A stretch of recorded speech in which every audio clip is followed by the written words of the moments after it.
بسم اللہ الرحمن الرحیم۔ ناظرین، شب معراج اصل میں کیا ہے؟ کیا حضور صلی اللہ علیہ وسلم نے اللہ رب العزت کو اپنی آنکھوں سے دیکھا؟ اور وہ کون سی حیرت انگیز سائنسی اور فکری تبدیلیاں تھیں جس کے ذریعے واقع معراج نے پورے یورپ کی سوچ کو بدل کر رکھ دیا؟ ان تمام رازوں سے پردہ اٹھانے کے لیے ویڈیو کو آخر تک لازمی دیکھیے گا، کیونکہ آج ہم زمان و مکان کے اس سفر پر نکل رہے ہیں جو انسانی عقل کی پرواز سے بھی کہیں بلند ہے۔ ناظرین، واقع معراج انسانی تاریخ کا وہ عظیم الشان واقعہ ہے جس نے عقل انسانی کو ورطۂ حیرت میں ڈال دیا۔ یہ وہ مبارک سفر ہے جو خالق کائنات نے اپنے محبوب بندے اور آخری نبی حضرت محمد مصطفیٰ صلی اللہ علیہ وسلم کو کروایا۔ اس واقعے کے دو حصے ہیں۔ پہلا حصہ اسرا کہلاتا ہے، جس میں آپ صلی اللہ علیہ وسلم کو رات کے ایک مختصر حصے میں مسجد حرام سے مسجد اقصیٰ تک لے جایا گیا، اور دوسرا حصہ معراج ہے جس میں آپ صلی اللہ علیہ وسلم نے آسمانوں کی سیر کی، سدرۃ المنتہا تک رسائی حاصل کی، اور اللہ رب العزت سے بلا واسطہ گفتگو کا شرف حاصل کیا۔ یہ وہ سفر محض ایک خواب نہیں تھا، بلکہ جمہور علماء امت کے مطابق اللہ نے آپ صلی اللہ علیہ وسلم کو جسم اور روح کے ساتھ یہ مشاہدہ کروایا۔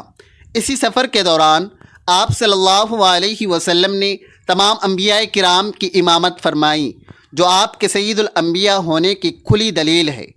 معراج کا سب سے بڑا تحفہ امت کے لیے 5 وقت کی نماز ہے، جو پہلے 50 تھی اور پھر اللہ کی رحمت سے 5 کر دی گئی، مگر اجر 50 کے برابر ہی رکھا گیا۔ یہ واقعہ ہجرت سے کچھ عرصہ قبل پیش آیا، جب آپ صلی اللہ علیہ وسلم شدید آزمائشوں کے دور سے گزر رہے تھے۔ اللہ نے اپنے نبی کو اپنی نشانیاں دکھا کر تسلی دی اور کائنات کے سربستہ رازوں سے پردہ اٹھایا۔ اس واقعے کا ذکر قرآن کریم کی سورہ بنی اسرائیل اور سورۃ النجم میں صراحت کے ساتھ موجود ہے، جو اس کی حقانیت پر مہر تصدیق ثبت کرتا ہے۔ ایک مسلمان کے لیے معراج کا پیغام یہ ہے کہ وہ اللہ تبارک و تعالیٰ کی قدرت پر کامل یقین رکھے اور نماز کو اپنی زندگی کا لازمی جز بنائے، کیونکہ نماز ہی مومن کی معراج ہے۔ یہ وہ مبارک گھڑی تھی جب کائنات کے امام نے براق پر سوار ہو کر زماں و مکاں کی قید سے آزاد ہو کر وہ سفر طے کیا جو انسانی سوچ کی پرواز سے بھی کہیں بلند ہے۔ اس سفر میں آپ صلی اللہ علیہ وسلم نے جنت اور دوزخ کے مشاہدات کیے، جہاں نیکوکاروں کے لیے تیار کردہ انعامات اور گنہگاروں کے لیے مقرر کردہ سزاؤں کو بچشم خود ملاحظہ فرمایا۔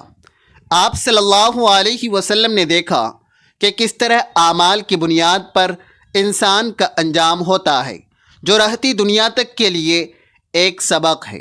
اسی سفر معراج میں آپ صلی اللہ علیہ وسلم کی ملاقات مختلف آسمانوں پر جلیل القدر انبیاء کرام سے ہوئی، جن میں حضرت آدم علیہ السلام، حضرت عیسیٰ علیہ السلام، حضرت یحییٰ علیہ السلام، حضرت یوسف علیہ السلام، حضرت ادریس علیہ السلام، حضرت ہارون علیہ السلام، حضرت موسیٰ علیہ السلام اور حضرت ابراہیم علیہ السلام شامل تھے۔ ہر نبی نے آپ صلی اللہ علیہ وسلم کا شاندار استقبال کیا اور آپ کی نبوت کی تصدیق کی۔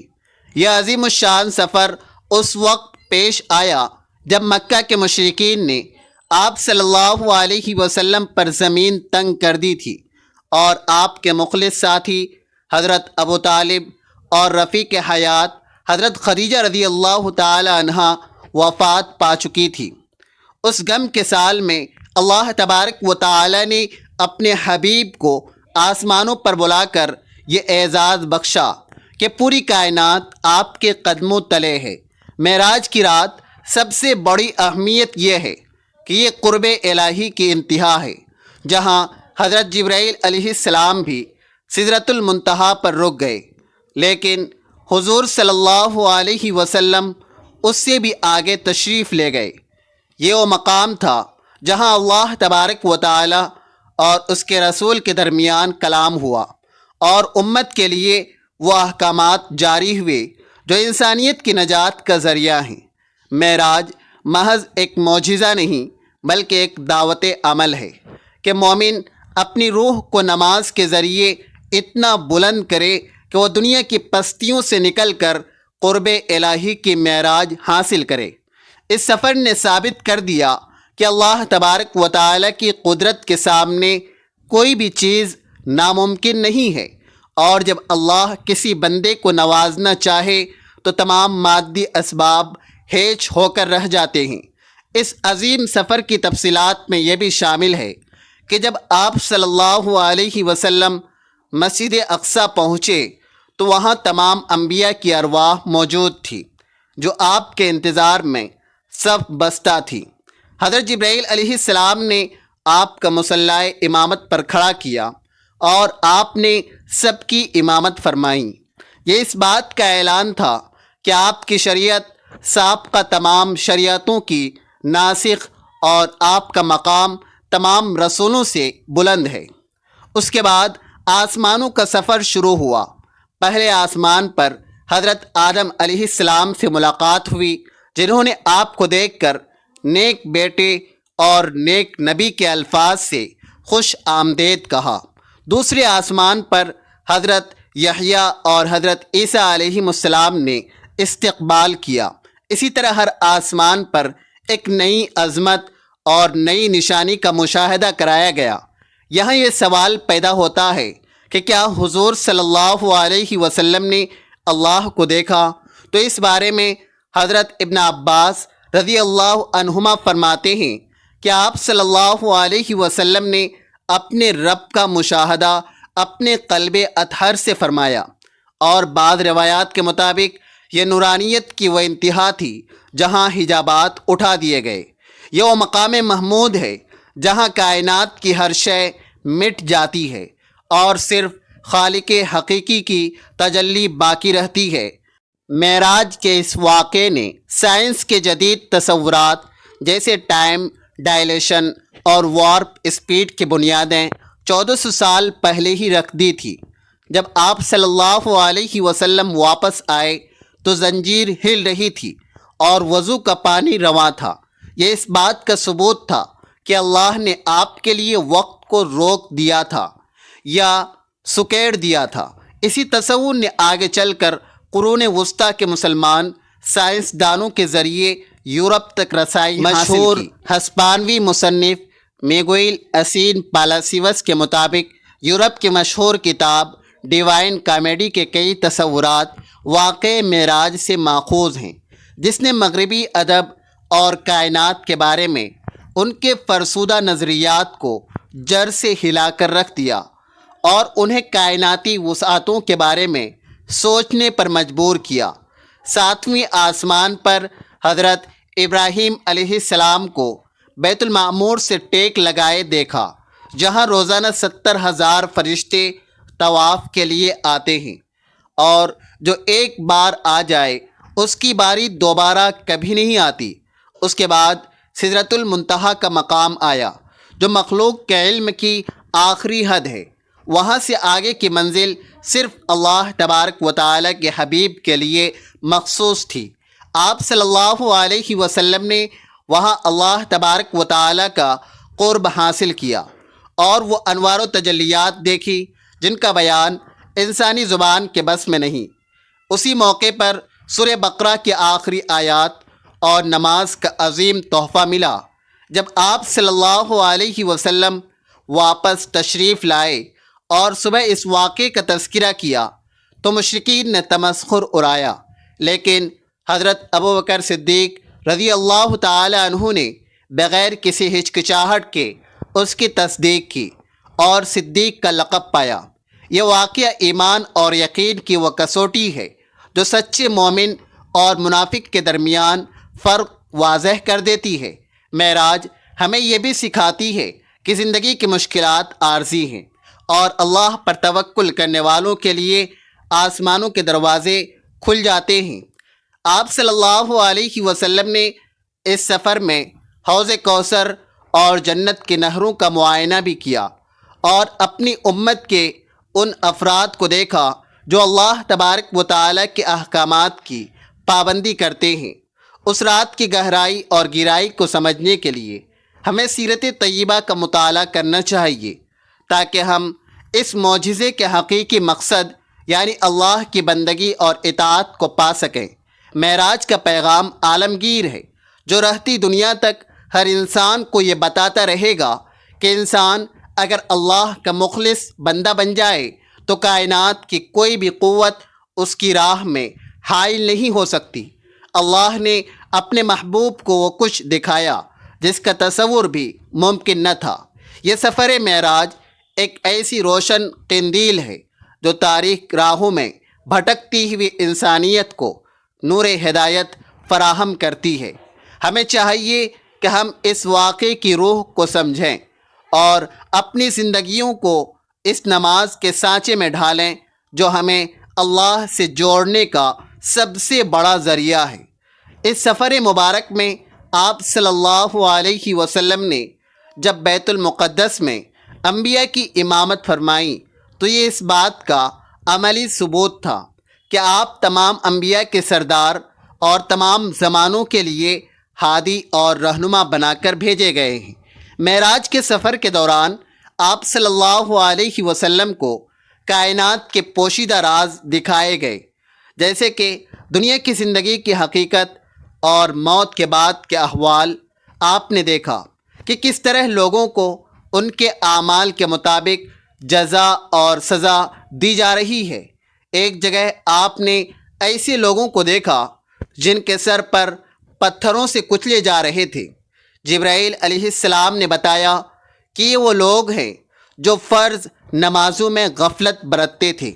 اسی طرح آپ نے سود خوروں، غیبت کرنے والوں اور یتیموں کا مال کھانے والوں کے دردناک انجام کا بھی مشاہدہ فرمایا۔ یہ تمام مشاہدات امت کے لیے ایک تنبیہ تھے تاکہ وہ گناہوں سے بچ سکیں اور اللہ تبارک و تعالیٰ کی رضا حاصل کریں۔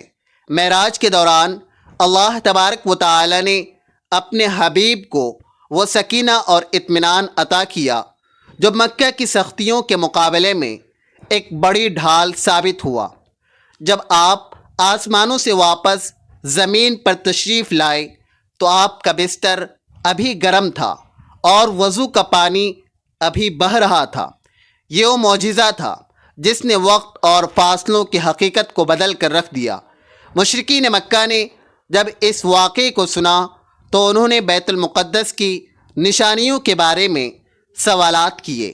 اللہ تبارک و تعالی نے بیت المقدس کو آپ کی نظروں کے سامنے کر دیا اور آپ نے ایک ایک نشان بالکل درست بتا دیا جس پر کفار حیران رہ گئے لیکن اپنے عناد کی وجہ سے ایمان نہ لا سکے۔ معراج کی رات مسلمانوں کے لیے تجدید ایمان کی رات ہے۔ یہ رات یاد دلاتی ہے کہ ہمارا تعلق ایک ایسے رب سے ہے جو تمام کائناتوں کا مالک ہے اور ایک ایسے نبی سے ہے جن کی پہنچ عرش الہی تک ہے۔ اس رات کی مناسبت سے ہمیں اپنے اندر وہ جذبہ پیدا کرنا چاہیے جو صحابہ کرام میں تھا کہ انہوں نے ہر معجزے کو اللہ کی نشانی جانا اور اپنی زندگیاں اس کے تابع کر دی۔ آج کے دور میں جہاں انسان مادی ترقی میں گم ہو کر روحانیت کو بھول چکا ہے، معراج کا واقعہ ہمیں دوبارہ اس حقیقت کی طرف بلاتا ہے کہ اصل کامیابی اللہ تبارک و تعالی کے حضور حاضری اور اس کی بندگی میں ہے۔ معراج کا ایک اہم پہلو یہ بھی ہے کہ یہ سائنسی اعتبار سے بھی انسان کو کائنات کی وسعتوں پر غور کرنے کی دعوت دیتا ہے کہ کس طرح زمان و مکان کی قید سے آزاد ہوا جا سکتا ہے۔ حضور صلی اللہ علیہ وسلم کا یہ سفر رہتی دنیا تک علم و حکمت کا سرچشمہ رہے گا۔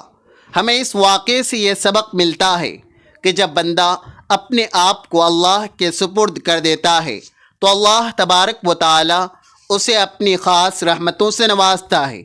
اس سفر کی عظمت کا اندازہ اس بات سے لگائیے کہ فرشتوں کے سردار حضرت جبرائیل علیہ السلام نے اعتراف کیا کہ اگر میں ایک چیونٹی کے برابر بھی آگے بڑھا تو تجلیات الہی میرے پڑوں کو جلا ڈالیں گی، مگر قربان جائیے اللہ کے محبوب پر کہ وہ وہاں پہنچے جہاں نہ کوئی سم تھی نہ کوئی مکان تھا۔ یہ واقعہ ہمیں سکھاتا ہے کہ ایمان کی طاقت مادی رکاوٹوں کو پاش کر دیتی ہے، اور جب انسان سجدوں میں اللہ کے قریب ہوتا ہے تو وہ اپنی معراج پا لیتا ہے۔ آج کی سائنسی دنیا اس معجزے کے سامنے سر نگو ہے کہ کیسے ایک بشر نے پلک جھپکنے میں لاکھوں سال کا فاصلہ طے کیا۔ یہ محض سفر نہیں تھا، بلکہ یہ انسانیت کی عظمت کا وہ چارٹر تھا جس نے کائنات کو نیا رخ دیا، اور آج کا یورپ ہو یا امریکہ، سب اسی فکری انقلاب کے مرہون منت ہیں جو اسلام نے 1400 سال پہلے معراج کی صورت میں پیش کیا تھا۔ اللہ ہمیں معراج کے اس پیغام کو عام کرنے اور اس کی برکات سے فیض یاب ہونے کی توفیق عطا فرمائے۔ اگر آج کی اس گفتگو نے آپ کے دل پر اثر کیا ہے اور آپ نے کچھ نیا سیکھا ہے تو اس ویڈیو کو دوسروں تک پہنچائیں تاکہ یہ آپ کے لیے صدقہ جاریہ بن جائے۔ کمنٹ میں اپنی رائے دیں اور مزید ایسی ایمان افروز ویڈیوز کے لیے ہمارے چینل کو سبسکرائب کریں تاکہ ہدایت کا یہ سفر جاری و ساری رہے۔ شکریہ ناظرین، اللہ تبارک و تعالی کے 99 ناموں میں سے کوئی ایک نام کمنٹ میں ضرور لکھیں۔